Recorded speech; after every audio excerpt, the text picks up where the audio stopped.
Olá, começa agora mais um Beneficência na TV. O programa de hoje, um bate-papo com o presidente do Conselho Deliberativo, Rivaldo Novaes, que vai falar um pouquinho da história e também das atividades do Conselho aqui na Beneficência Portuguesa. Tem ainda a visita do embaixador de Portugal aqui no Brasil, Luiz Faro Ramos. E tem aumentado o número de casos de Covid aqui na nossa região. E eu conversei com a coordenadora aqui do pronto-socorro do HBP. Então, olha, não saia daí, no ar, Beneficência na TV.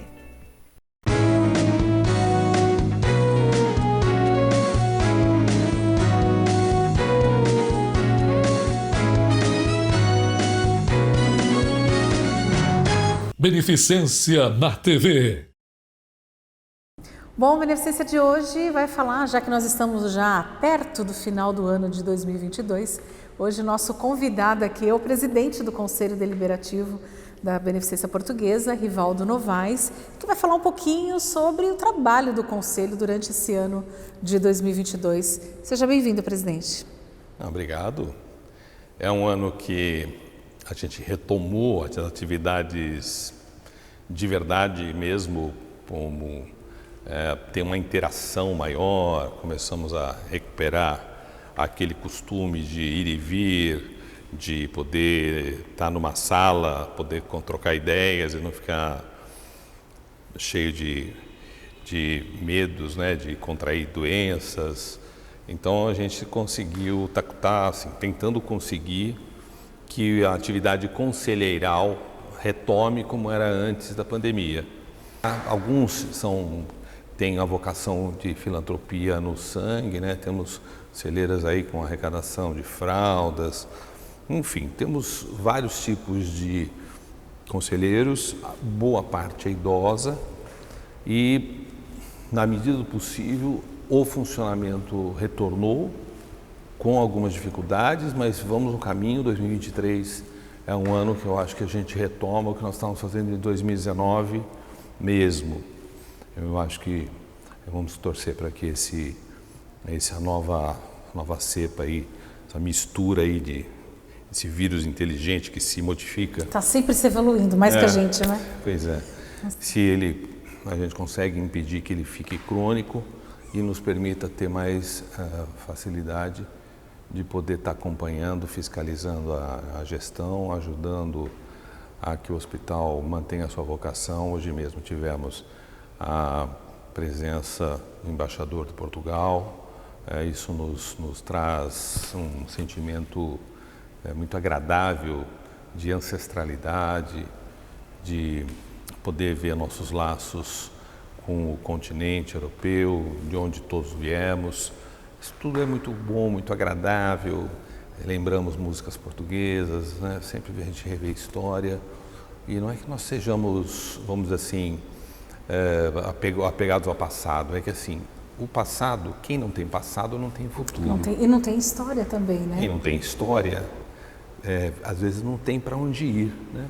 Nós temos para onde ir, e é isso que nos dá o foco de como manter as raízes da instituição, que é filantropia, né, que é sobreviver às crises financeiras, que é dar respostas, e hoje não atendemos só portugueses, atendemos os brasileiros, os santistas, e esperamos sempre atender bem enquanto hospital.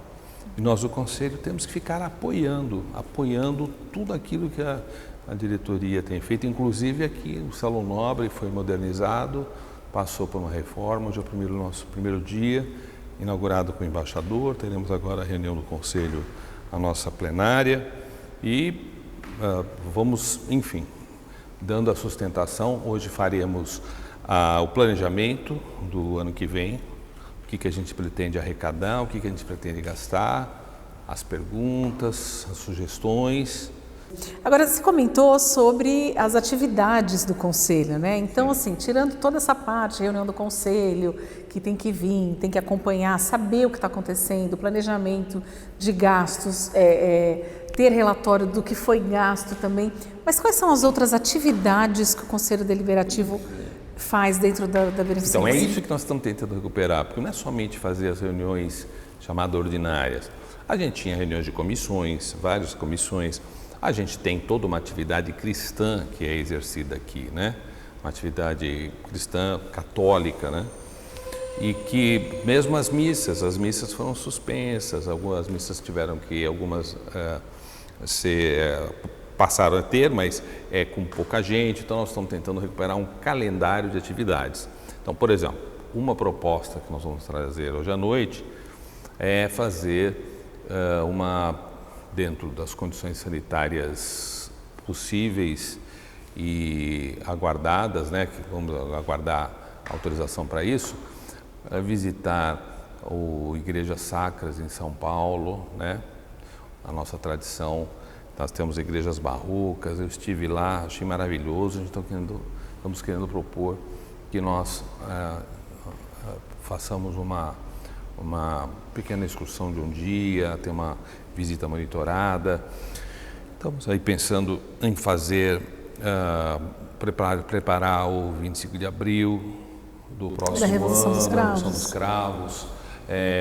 Tínhamos também a prática, às vezes, de fazer cantos, danças portuguesas, enfim, atividades que a gente imagina que possam congraçar associados, conselheiros, parentes e pacientes, ou seja, quem vive aqui a comunidade interna do hospital, né, funcionários, tudo, e voltarmos 100%. É isso que se pretende, se não houver restrição de locomoção ou de permanência no ambiente fechado por conta da pandemia, que isso retome.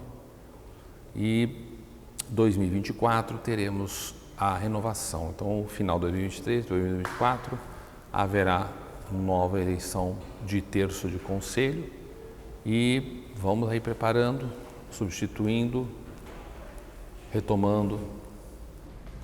A Beneficência, embora tenha 163 anos, né, comemorado nesse ano de 2022, ela mantém aquela tradição, a cultura da família portuguesa, né? A gente até costuma brincar aqui, que aqui é uma casa portuguesa com certeza, mas a Beneficência, ela tenta manter nesses anos todos, depois de mais de 100 anos, ela continua mantendo toda a essência da cultura portuguesa, né, presidente? É que, na verdade, somos uma comunidade.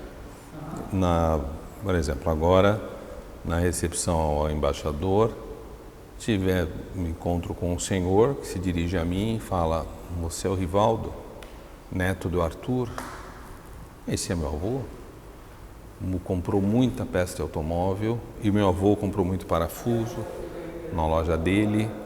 Então, isso é um ambiente familiar. Um ambiente de comunidade é um ambiente que congrega várias famílias e elas vivem de uma maneira comunitária, aonde você lembra quem é quem viveu com quem. Esse espírito é um espírito que, assim, é agradável. Foi uma agradável surpresa. Fiz uma selfie com ele, né? Provavelmente o tempo que eu trabalhei na loja do meu avô eu não lembro dele, mas lembro dele hoje, né? Ele deve estar aposentado e a nossa loja não existe mais, né? A nossa loja, ela deixou as portas não estão mais abertas, mas fica esse espírito de comunidade baseado na história das famílias. Acho que é isso que eu posso falar da comunidade portuguesa em Santos, de como esse hospital, que surgiu disso, do apoio que se dava no século XIX aos portugueses que aqui chegavam, sem muitos recursos, se dava assistência social, se dava moradia, encaminhamento de trabalho, enfim, isso que é o nosso chamado ambiente português que a Sociedade de Beneficência quer manter. Para você, o que é ser o presidente do conselho? Você que tem uma história, né, com a Beneficência, seu pai também era daqui, seu irmão na vice-presidência, mas para você, o que é ser, o que significa ser o presidente do Conselho Deliberativo dessa casa de 163 anos? Eu nem imaginava ser presidente do conselho, né? Isso ocorreu por conta de uma questão interna em que fui alçado a esse cargo pela conjuntura que tivemos aqui em 2009 e eu me sinto cumprindo um papel familiar.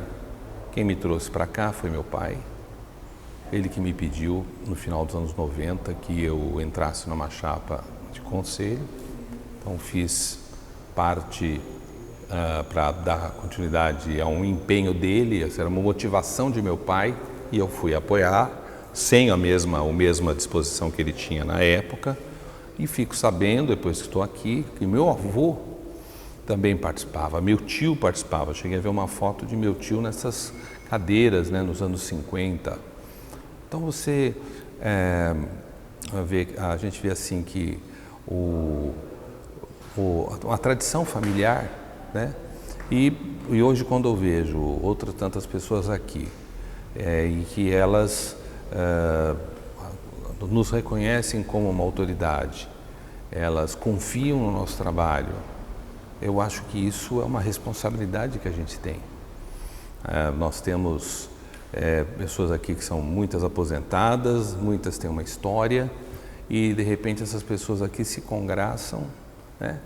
E entendo essa liderança que a gente exerce como uma consequência de um investimento lá atrás. Então, você sabe que essa pergunta que você fez eu nunca tinha me feito, né? Nem fiz a mim, né? Já estou há alguns anos como presidente do conselho, estou à disposição, se me sentirem útil para a próxima administração, enquanto tiver saúde, estarei aqui para poder que continuemos nos próximos anos ainda a sentar aqui e fazer um bate-papo. Queria te agradecer e eu queria que você deixasse um recado então para toda a comunidade portuguesa, né, a família portuguesa, que todos nós aqui temos um pouquinho de algum português na família. Eu mesma tenho, meu avô também fez parte aqui na casa, minha mãe ainda viva, é sócia aqui no hospital, então queria que você deixasse um recado para toda a família portuguesa. Mantenham seus laços históricos, genéticos, mantenham. Portugal, apesar de ser um país pequeno comparado com o Brasil, ele tem uma história gigantesca, certo? A Península Ibérica, ela teve nações e povos que viveram nela nos últimos 2 anos, uma cultura que não se pode desprezar. E 2024 serão 50 anos da Revolução dos Cravos. Então, um país que venceu uma ditadura e conseguiu estabelecer uma democracia num processo muito único como o processo português de 74, merece respeito e mesmo com a nossa distância, nós portugueses ou descendentes portugueses, porque eu sou brasileiro, né, mas sou descendente, temos que tirar o chapéu e por mais que tenhamos diferenças de vida, diferenças de comportamento, né, viemos de lá e então merece o nosso respeito. E muito, né? E é aquela coisa, a história está no nosso sangue. A gente vai encerrar nosso bate-papo, mas antes da gente ir para o intervalo, vocês vão conferir alguns depoimentos de alguns conselheiros que vão falar um pouquinho sobre o fato dele, né? Por quê? O que significa ser conselheiros aqui da Beneficência?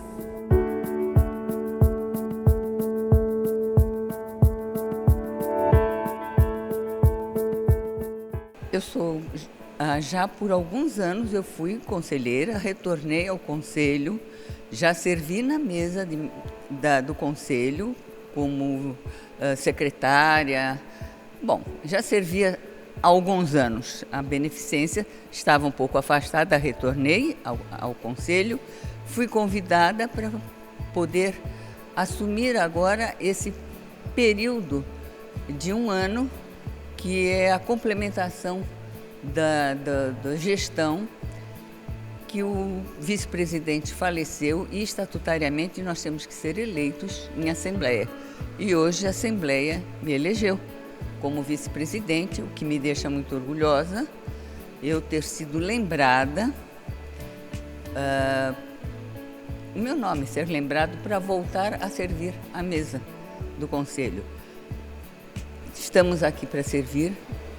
Eu, como nascida aqui, na Beneficência Portuguesa de Santos, sempre procurei servir, sempre que chamada, procurei atender aos chamados.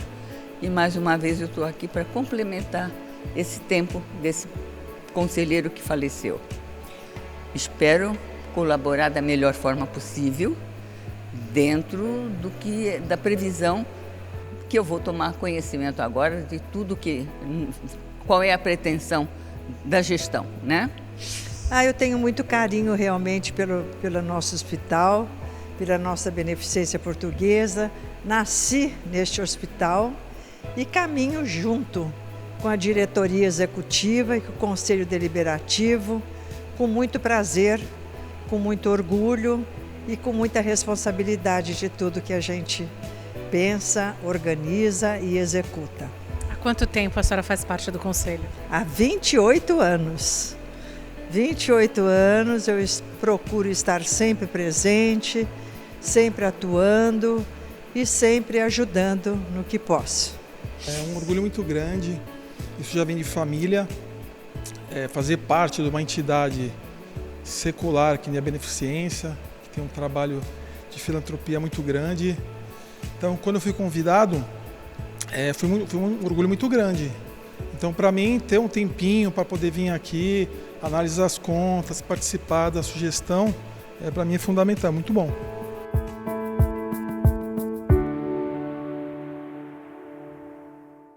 Estamos apresentando Beneficência na TV.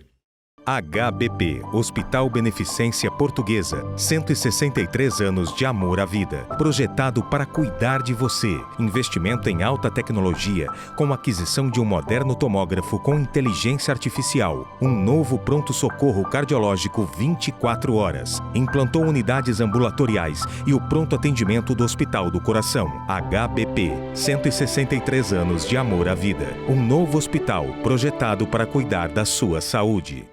Com atendimento personalizado e humanizado, o serviço de luto do Hospital Beneficência Portuguesa oferece um espaço de paz, tranquilidade e conforto. Velórios climatizados, livro de condolências digital e translado para outros estados. Disponíveis para seguradoras, convênios e particulares. Serviço de luto do Hospital Beneficência Portuguesa, tornando mais fácil o momento mais difícil. Voltamos a apresentar Beneficência na TV.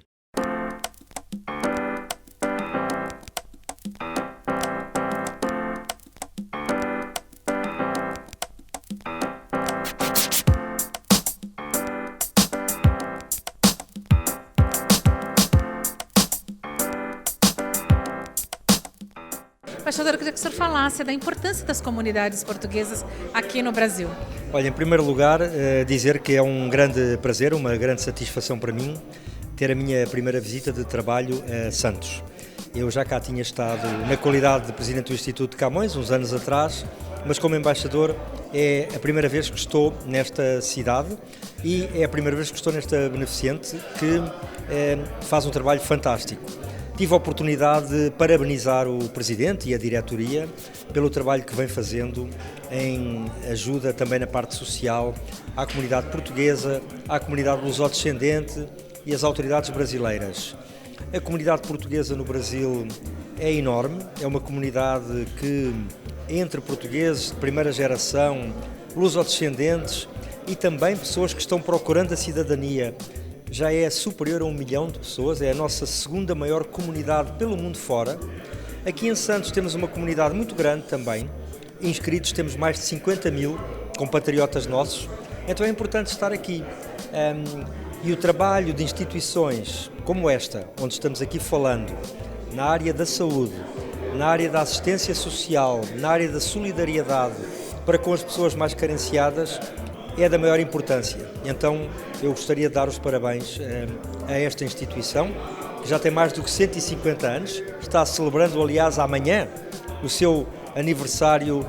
Este prédio onde estamos é o aniversário 96, mas a instituição já tem mais de 150, e dar os parabéns e dizer que é um orgulho, enquanto embaixador de Portugal, poder estar aqui hoje, neste momento, a falar convosco.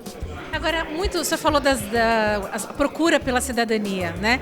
Mas muitas pessoas também estão indo para Portugal, muitos jovens hoje, pessoas que estão largando o emprego, a vida aqui no Brasil, para ir para Portugal. Como é que o senhor vê essa parceria e essas pessoas estarem indo agora para lá? Olha, eu vejo de um modo muito positivo, são todos muito bem-vindos, parece até que há uma redescoberta de Portugal pelo Brasil, não é? Nós temos, eu costumo dizer que é como se fosse uma casa, em que o telhado é a língua comum, e os pilares que a sustentam são a segurança, a educação e a saúde. Então, todos os brasileiros e brasileiras que estão indo para Portugal, que são cada vez mais, sabe que já é a maior comunidade estrangeira que está vivendo lá em Portugal, são muito bem-vindos e até porque há uma necessidade grande lá em Portugal, a nossa demografia está decrescendo, cada vez a população de Portugal é menor, então pessoas que queiram trabalhar, residir, estudar, investigar, são sempre muito bem-vindas. E esse movimento é uma realidade, vai continuar.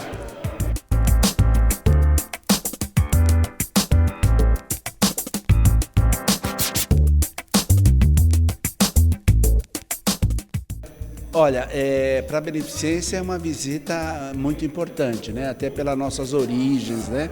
Sociedade Portuguesa de Beneficência, uma história da cultura portuguesa. Então, recebê-lo aqui foi uma honra muito grande. Principalmente um dia antes deste prédio aqui, da Bernardino de Campos 47, completaram 96 anos, né? A Beneficência tem 163, mas tinha o primeiro prédio que era em frente ao mar, em frente ao porto, né? Porta aberta ao mar, que se chamavam na época. E ele veio coincidentemente um dia antes, né? E também no dia que nós estávamos entregando a restauração do Salão Nobre, né?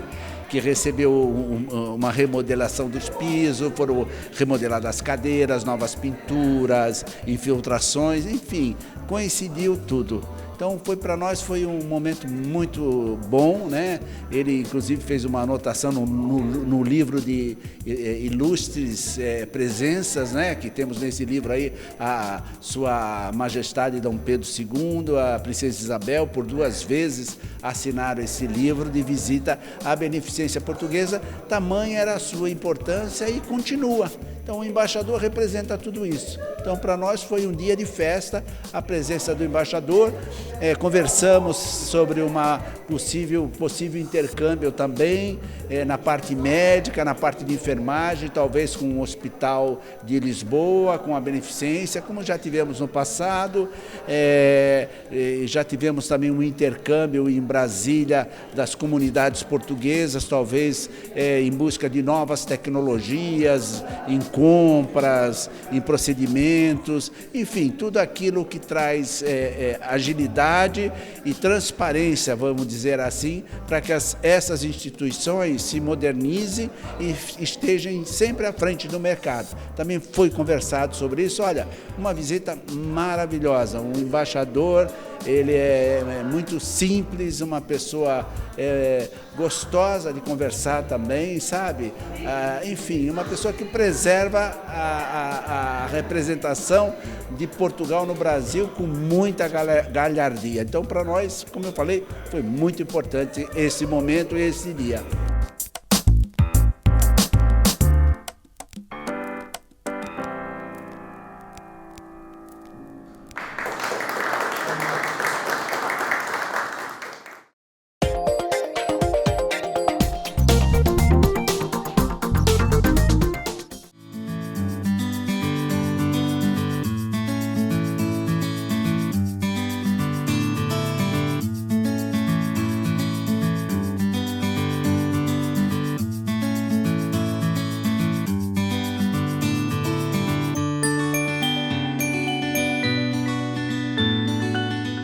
Bom, eu estou aqui no PS da Beneficência e a gente tem ouvido nos noticiários o aumento de casos de Covid. Mas afinal, quando que a pessoa deve procurar um pronto-socorro, um pronto atendimento? Eu vou conversar com ela, que é a coordenadora do pronto-socorro aqui do HBP, doutora Regiane. Doutora, como que estão os casos de Covid? Aumentou realmente o número de casos? Então, efetivamente aumentou, mas eu acredito que esse aumento ele se dê principalmente ao fato de que com a atenção da mídia, com se voltar a falar em Covid, as pessoas voltaram a testar. Eu acho que os casos nunca deixaram de estar por aqui, né? O Covid ele nunca deixou de estar por aqui, mas as pessoas tinham relaxado um pouco em relação à doença e estavam atribuindo os sintomas às outras gripes. E aí, com a mídia voltando a falar do Covid, as pessoas voltaram a testar e, naturalmente, esses casos ganharam mais visibilidade. Agora, no caso, doutora, como a senhora falou, né, as pessoas acabavam tendo uma gripe, um resfriado, uma síndrome gripal e não faziam porque achava que estava tudo normal. A gente já começou a poder sair, aglomerar, não fazer mais uso da máscara. Mas quando que a pessoa deve procurar um pronto atendimento? Então, o que a gente percebe é que essa cepa, essa variante, ela tem sintomas muito brandos, mas ela é altamente contagiosa. Então, a percepção de gripe, ela é maior, mas os sintomas são pouco graves. Então, na medida que os sintomas são leves, que a pessoa não apresenta febre, não apresenta desconforto respiratório, não há necessidade de se procurar o pronto-socorro de imediato, a não ser nos casos que a pessoa precise se afastar do trabalho, que ela precise documentar isso. Se não, a gente recomenda que, obviamente, os idosos, os pacientes imunodeprimidos, pacientes que têm comorbidades graves, passem por uma primeira avaliação. E aí, dependendo do que for constatado, o médico vai recomendar esse acompanhamento mais próximo ou não. Mas o que a gente percebe é que, na imensa maioria dos casos, a evolução tem sido muito positiva. A quantidade de internações é muito pequena e se dá geralmente em pacientes acima dos 80 anos. Então, para esses casos, a gente recomenda um olhar mais atento. Para os outros, os que tiverem febre, dificuldade para respirar, sintomas respiratórios mais persistentes, aí a gente recomenda que se dê uma olhadinha mais atenta. Hoje já existe, a prefeitura já instalou um posto de testagem, né, da Covid. A partir de quantos dias a pessoa começou com uma coriza, uma dor de garganta ou de repente uma dor no corpo, já deve pensar em fazer a testagem? A partir do 3º dia do início dos sintomas, a gente já tem uma carga viral que permite detectar com mais segurança se realmente a pessoa está positiva ou não. Doutora, eu queria que a senhora, só para lembrar, então, quais seriam os sintomas para que a pessoa, então, fique em casa mais esperta, né, de que, olha, eu vou procurar um pronto atendimento porque eu estou sentindo realmente a necessidade. A gente tem que continuar batendo nessa tecla, né? Sim, os sintomas leves, coriza, dor de cabeça, uma eventual diarreia, dor no corpo, uma irritação na garganta, uma tossinha seca, não necessitam de uma necessidade de uma intervenção mais urgente. Febre a mais de 24 horas, febre acima de 39 graus, resistente à medicação, dor no peito, dificuldade para respirar e pacientes, óbvio, com comorbidades, esses já precisam de um cuidado mais próximo, né? Que o médico tenha um olhar mais atento para esse caso.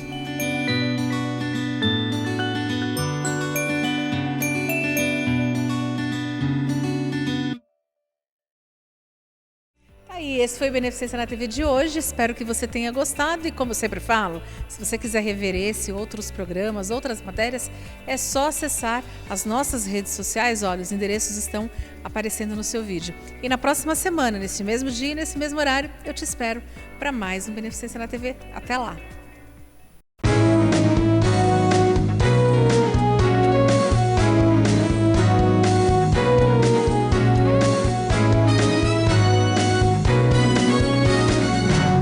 Beneficência na TV.